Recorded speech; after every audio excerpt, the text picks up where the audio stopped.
चूहा बनकर बिल में घुस गया इंसान। चूहा बनकर बिल में घुस गया इंसान और प्रकृति मुस्कुराकर हंस रही, खिलखिला रहा है सारा जहान। जिंदगी ना टमाटर की तरह हो गई है या चौराहे पर लगे सिग्नल की तरह। पहले हम ग्रीन थे, फिर ऑरेंज हुए और अब रेड जोन में आ गए। बस अब चटनी बनना ही बाकी बचा है। हमारी स्थिति चक्की का आटा, अंबानी का डाटा और मुंह पे फाटा के भरोसे रह गई है।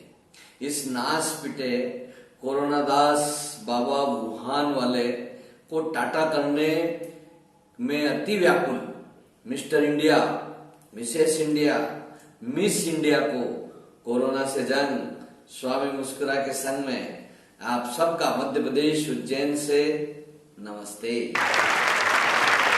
और बुढ़ापे के लिए एक नया डायलॉग, नई कहानी तो मिल गई है। अरे बीमारी तो हमारे समय फैली थी और उस बीमारी का नाम था कोरोना।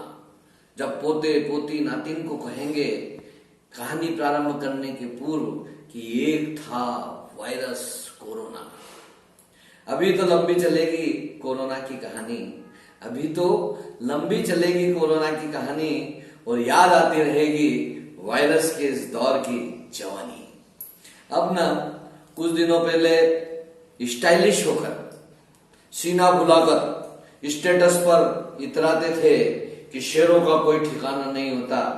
आज वो शेर बहादुर ना रसोई घर में प्याज काट रहे हैं, लहसुन छील सात्विक भोजन, सादे वस्त्र, परिवार की एकजुटता के साथ में लगता है जैसे सतयुग चल रहा हो।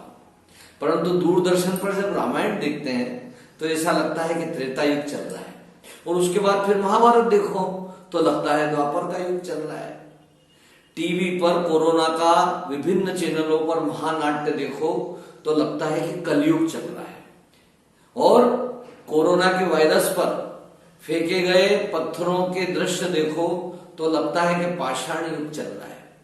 लॉकडाउन में इस दौर में संपट ही नहीं बैठ रही कि आखिर चल क्या रहा है।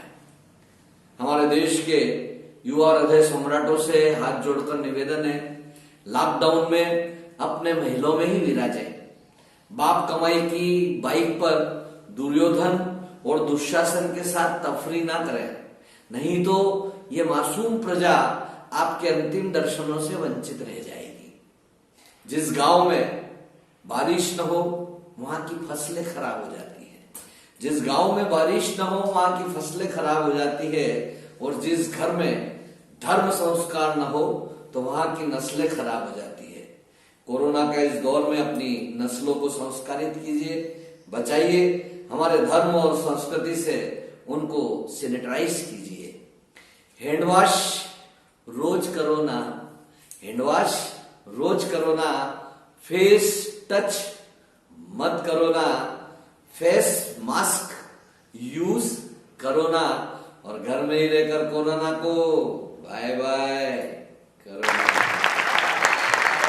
सब्सक्राइब, लाइक, शेयर कीजिए यूट्यूब पर स्वामी मुस्कुरा के, दैनिक अवंतिका, ब्रह्मास्त्र को मुस्कुरा के। कुछ नहीं, आपको सब कुछ पता होना चाहिए। सब पे नजर, सबकी खबर, दैनिक अवंतिका के साथ मुस्कुराता सफर होना चाहिए।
ఊళ్ళోనే అక్కడ సగం మంది పడిపోయారు గురు.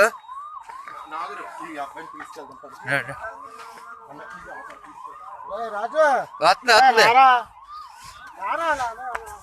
బాసా అంబులెన్స్ వస్తున్నది ఎక్కించి.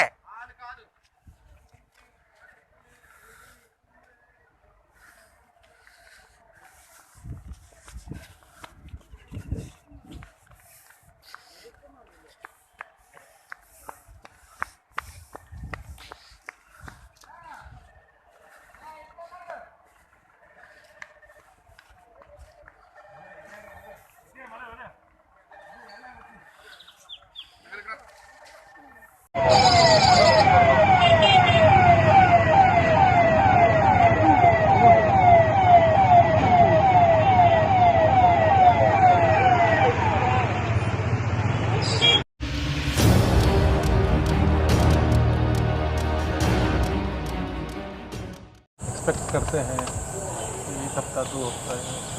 देखिए इंदौर तो काफ़ी हद तक ठीक हो गया है। ये जो इतनी जल्दी ठीक हुआ है ये केवल लॉकडाउन की वजह से हुआ है।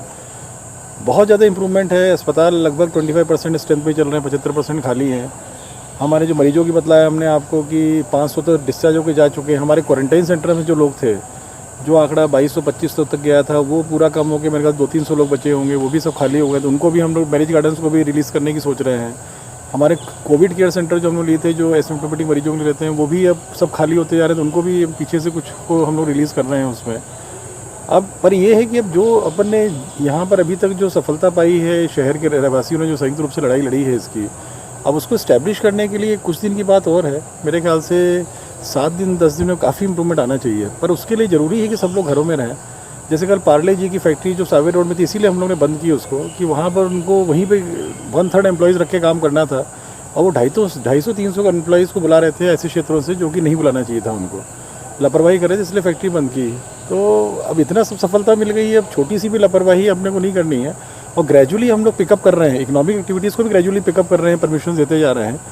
और थोड़ा संयम रख के करेंगे, बहुत जल्दी शहर ठीक हो रहा है। और मुझे उम्मीद है कि 7 से 10 दिन में काफ़ी ज़्यादा संख्या में कमी है, बशर्ते लोग थोड़ा सब्र करें, थोड़ा संयम रखें। कठिन काम है, बहुत ही कठिन काम है। घर में रहना एक तपस्या टाइप की है ये, और इतने दिन रहे हैं तभी शहर इतनी तेज़ी से सुधरा है। जो हालत थी मार्च अंत में, उससे इतनी जल्दी रिकवरी जो शहर की हुई है वो केवल इस तपस्या की वजह से हुई है। तो कुछ दिन और रुके, मेरे ख्याल से 7 से 10 दिन में जो आंकड़े हैं ये बहुत ज़्यादा कम होंगे। और लॉकडाउन ही का फ़ायदा हो रहा है शहर को सबसे ज़्यादा। सर आसपास के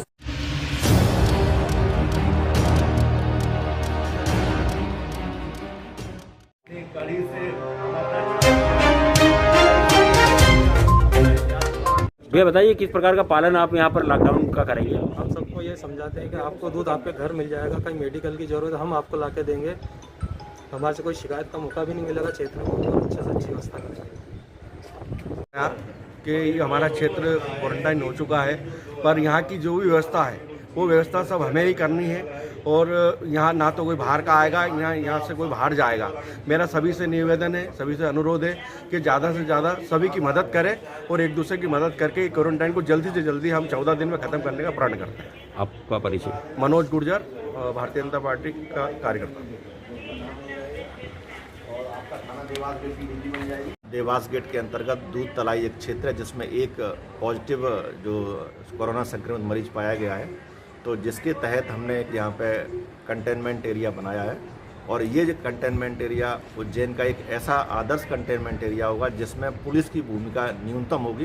पुलिस यहाँ रहेगी, लेकिन हमारे जो स्थानीय लोग हैं, यहाँ के स्थानीय पार्षद हैं, साथ में हमारी यहाँ की नगर रक्षा समिति है, वो 24 घंटा कंटेनमेंट एरिया में अपनी पूरी व्यवस्थाएं, चाहे वो लॉकडाउन का पालन कराना हो, जो ज़रूरतमंद है उनको आवश्यक वस्तुएं या जो सामग्री पहुंचाना है, अगर किसी को मेडिकल आवश्यकता है तो इस पूरी जो व्यवस्था है, पूरी चेन है, वो सभी हमारे जो वॉलंटियर्स नगर रक्षा समिति के लोग हैं उनके माध्यम से कराया जाएगा। साथ में एक ऐसा ग्रुप भी इसमें क्रिएट किया जा रहा है जिसमें हमारे सभी जो स्थानीय लोग और नगर रक्षा समिति के लोग और हमारी जो बीट, हमारे थाना प्रभारी, हमारे डीएसपी साहब रहेंगे। तो कोई भी अगर कोई समस्या यहाँ अगर होती है तो इसको उस पर अपना पोस्ट कर सकते हैं और उस समस्या का निराकरण न्यूनतम समय में कराया जाएगा।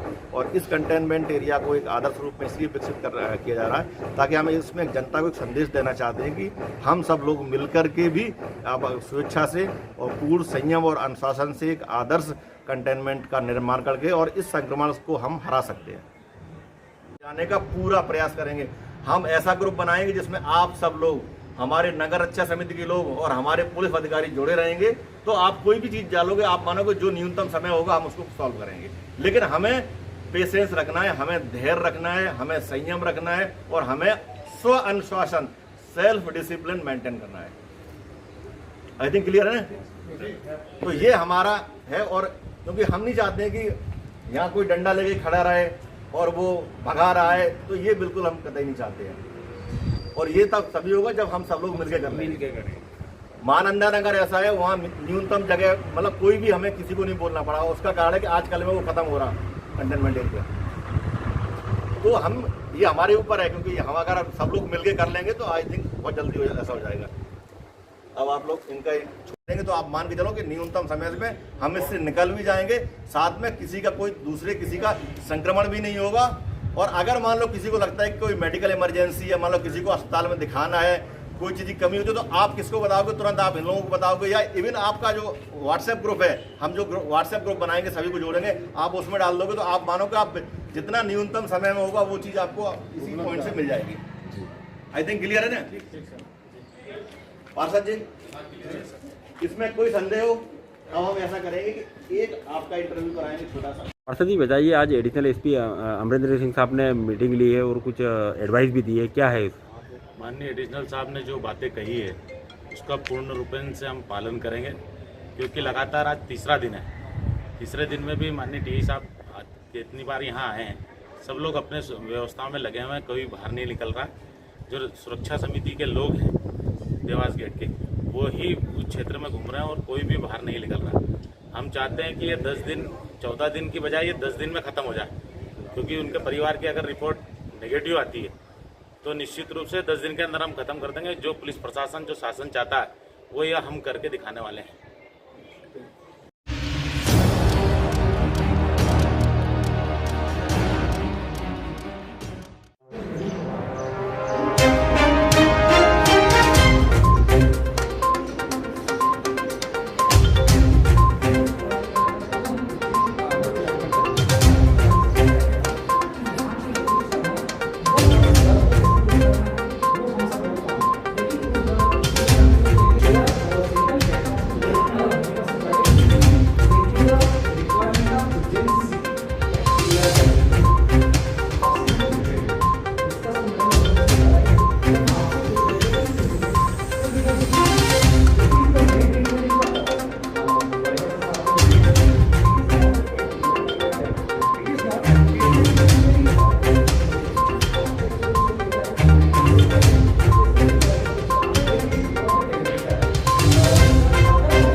कोरोना कोविड-19 का जो संक्रमण काल चल रहा है, इसमें मैं संक्रमित हो गया और मुझे अरविंदो हॉस्पिटल में इसके इलाज के लिए भर्ती किया गया। प्रारंभिक कुछ समय में तो मेरे जो रिकवरी थी वो बहुत स्लो थी, क्योंकि मुझे पूरे ऑक्सीजन की ज़रूरत लग रही थी 24 घंटे और काफ़ी मात्रा में। परंतु मुझे वहाँ के जो डॉक्टर्स और वहाँ का जो पैरामेडिकल स्टाफ है वो बहुत डेडिकेटेड स्टाफ है और उन लोगों ने मुझे प्लाज्मा थेरेपी के लिए मुझे बताया और प्लाज्मा थेरेपी के लिए मुझे वहाँ पर प्लाज्मा थेरेपी दी गई। अगले 3-4 दिन में मेरे जो संक्रमण जो बहुत धीरे धीरे ठीक हो रहा था, उसमें एकदम से बहुत गति आ गई और मैं ठीक होने लगा। लगभग तीसरे दिन में मुझ पर से ऑक्सीजन हटा ली गई और उसके बाद में मैं नॉर्मल रिकवरी दुगनी गति से करने लगा। अब मैं चाहता हूं कि मेरे ठीक होने के 15 दिन बाद इसी प्लाज्मा थेरेपी के लिए तो प्लाज्मा मैं डोनेट करूं और 2 मरीजों को ठीक होने में मदद कर सकूं।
पति के साथ में 2 मई को उनको वागड़ जिले गांव जेतपुरा से रात के 1:30 बजे पकड़ लिया था। उसके बाद घटिया ले आए थाने वाले, उनको थाने पे ही रखा है। और मैं 5 तारीख को कल भी गई थी, खाना दे के आई हूँ, आज भी गई थी, खाना दे के आई हूँ उनसे और मिल के भी आई हूँ। उसके बाद में थाने वाले ने 50,000 रुपये मांगे, तो उनमें से मैंने 30,000 रुपये दे दिए। अच्छा, उसके बाद टोटल कितने की डिमांड करी थी? टोटल 50,000 की डिमांड करी। नहीं, टोटल और भी पैसे की डिमांड करी थी ना ज़्यादा? 2.5 लाख रुपए की डिमांड करी थी। अच्छा जी। तो अभी पेश नहीं करा तो क्या पैसे की डिमांड कर रहा है और आपसे? हाँ। अच्छा, तो इसीलिए वो पेश नहीं कर रहे हैं। आज क्या जानकारी लगी आपको? आज हमने वीडियो देखी उनकी, उन पे बताया गया है कि 3 जने को पेश नहीं किया, फरार है मतलब इस केस में से। जबकि फरार नहीं है? फरार नहीं है, थाने में ही है, क्योंकि मैं 2 दिन से मिल के आ रही हूँ। और अब वो चाहे तो CCTV फोटोज देख ले मेरे। क्यों मैं वहीं घटिया थाने में। अच्छा, मिले थे आप? हाँ, मैं मिली साहब उनसे। 2 दिन से मिल के आई, 2 दिन से खाना। कौन मिले थे आपके घर के लोग? मेरी एक गुड़िया मिली थी, मनीषा जाटवा नाम है जिसका, और एक मेरा बालक है आयुष जाटवा, जिसकी 8 साल उम्र है। अच्छा, ये हत्या का जो मामला चल रहा है, इसमें कहाँ तक इन्वॉल्व है कि नहीं है? ये तो पुलिस भी बताएगी। वो पुलिस ज़बरदस्ती दबाव दे रही है, मार कूट के कर रही है, उनके ऊपर प्रेशर बना रही है कि करो, कुछ करो। तो क्या लगता है आपके पति की जान को खतरा है कि क्या है? हाँ सर, मेरे पति की जान को खतरा है, क्योंकि वो पेश नहीं कर रहे हैं। क्या नाम है उनका? ओम प्रकाश जाटवा। और किसको नहीं करा पेश? एक अर्जुन जाटवा और एक राहुल संजू, सॉरी संजू, इन 3 जनों को पेश नहीं करा है और इन तीनों को फरार बताया गया है। जबकि गिरफ्तार 2 मई से 1:30 बजे रात से ही गिरफ्तार कर रखा है इन लोगों ने। ठीक है, क्या नाम है आपका? मेरा नाम शारदा जाटवा। अच्छा, आप क्या लगते हैं उनके? मैं ओम की पत्नी हूँ। ठीक है, ओके। देश विदेश गांव शहर सब पे नजर, सबकी खबर, नया रूप है, नए है रंग, सबको समेटे अपने संग। आपका अपना शहर का सपना, दैनिक अवंतिका, दैनिक अवंतिका, दैनिक अवंतिका। राजनीति, फिल्मी बातें, सब कुछ ही हम इसमें पाते। घर, होटल, ऑफिस या दफ्तर, क्लर्क, प्यून या हो फिर अफसर, सबका चहेता, सबका प्यारा, दैनिक अवंतिका।